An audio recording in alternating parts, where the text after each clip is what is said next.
Hi friends, ഇപ്പോൾ ബാലൻ കണ്ടു. Excellent പടം, എക്സലൻ്റ് വർക്ക്. അതായത് ഇതിൻ്റെ ഡയറക്ടർ ചിദംബരമാണ്, റിട്ടൺ ബൈ ജിത്തു മാധവൻ.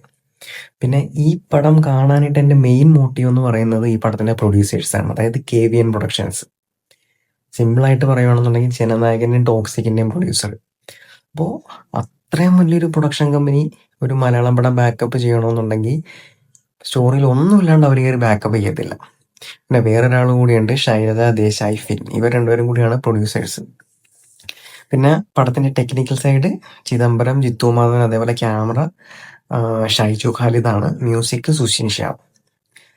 ഇത്രയും മതി ടെക്നിക്കൽ സൈഡിൽ നിന്ന്. കാരണം അതേപോലത്തെ വർക്കാണ് എന്ന് വെച്ചാൽ സ്റ്റോറി നല്ല സ്മൂത്ത് ആയിട്ട് പോകുന്നുണ്ട്, കൺഫ്യൂഷനും കാര്യങ്ങളൊന്നുമില്ല. നല്ല എൻഗേജിങ്ങും ഗ്രിപ്പിങ്ങും ആയിട്ടുള്ള സ്റ്റോറിയാണ്. പടം കുറച്ച് സ്ലോ ആണ്, നമുക്ക് ഫീൽ ചെയ്യും. പക്ഷേ എങ്കിൽ പോലും ഒരു സ്റ്റോറിയിലേക്ക് കയറി കഴിയുമ്പോൾ അടുത്ത എന്താണെന്ന് നമുക്കൊരു ആകാംക്ഷ ഉണ്ടാവും. അത് കീപ്പപ്പ് ചെയ്ത് തന്നെയാണ് പോയിരിക്കുന്നത്. നെഗറ്റീവും കാര്യങ്ങളും ഒന്നുമില്ല. എല്ലാവർക്കും ഇഷ്ടപ്പെടണമെന്നില്ല, പക്ഷേ ഇഷ്ടപ്പെടും നിങ്ങൾ കണ്ട. തിയേറ്റർ വാച്ച് ഡിമാൻഡ് ചെയ്യുന്ന ഒരു മസ്റ്റ് വാച്ച് പടമാണ്. പിന്നെ ഇതിലെ പെർഫോമൻസിനെ കുറിച്ച് പറയുകയാണെന്നുണ്ടെങ്കിൽ ഫർസാന പാലത്തിങ്കൽ, പുള്ളിക്കാരുടെ ഡെബ്യൂട്ട് പടമാണ്. പക്ഷേ എങ്കിൽ പോലും അത് നമുക്ക് ഫീൽ ചെയ്യത്തില്ല. അതേപോലത്തെ അഭിനയമാണ് പെർഫോമൻസ് കാഴ്ചവെച്ചിരിക്കുന്നത്.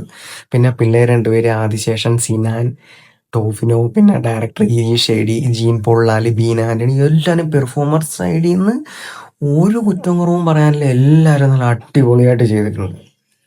അപ്പോൾ തിയേറ്ററിൽ പോയി ഫാമിലിയായിട്ട് കാണാൻ പറ്റുന്നൊരു ഫാമിലി പടം തന്നെയാണ്. കാരണം പേഴ്സണലി എനിക്ക് ഒരുപാട് ഇഷ്ടമായി പടം. അതിൻ്റെ മേക്കിങ്ങും സ്റ്റോറിയും കൊണ്ട് തന്നെയാണ് അത് നമ്മളിലേക്ക് ക്യാച്ച് ആവുന്നത്.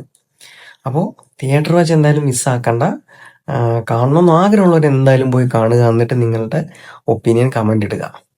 എനിക്ക് എന്തായാലും പേഴ്സണലി ഇഷ്ടപ്പെട്ടു, ഒത്തിരി ഇഷ്ടപ്പെട്ടു. കാരണം ഈ ഇയറിൽ ഇറങ്ങിയതിൽ വെച്ച് വൺ ഓഫ് ദി ബെസ്റ്റ് മൂവീസാണ് കണ്ടന്റ് വൈസ്. കാരണം നമ്മൾ ഇതുവരെ കണ്ട് ശീലിച്ചിട്ടില്ലാത്തൊരു സ്റ്റോറിയാണ് ഇതിൽ ചെയ്തിരിക്കുന്നത്. പടം കണ്ടു കഴിയുമ്പോഴും നമ്മൾ ആ ഒരു ഹോണ്ടി ചെയ്യും പടം. അത്ര ഒരു സ്റ്റോറിയാണ്.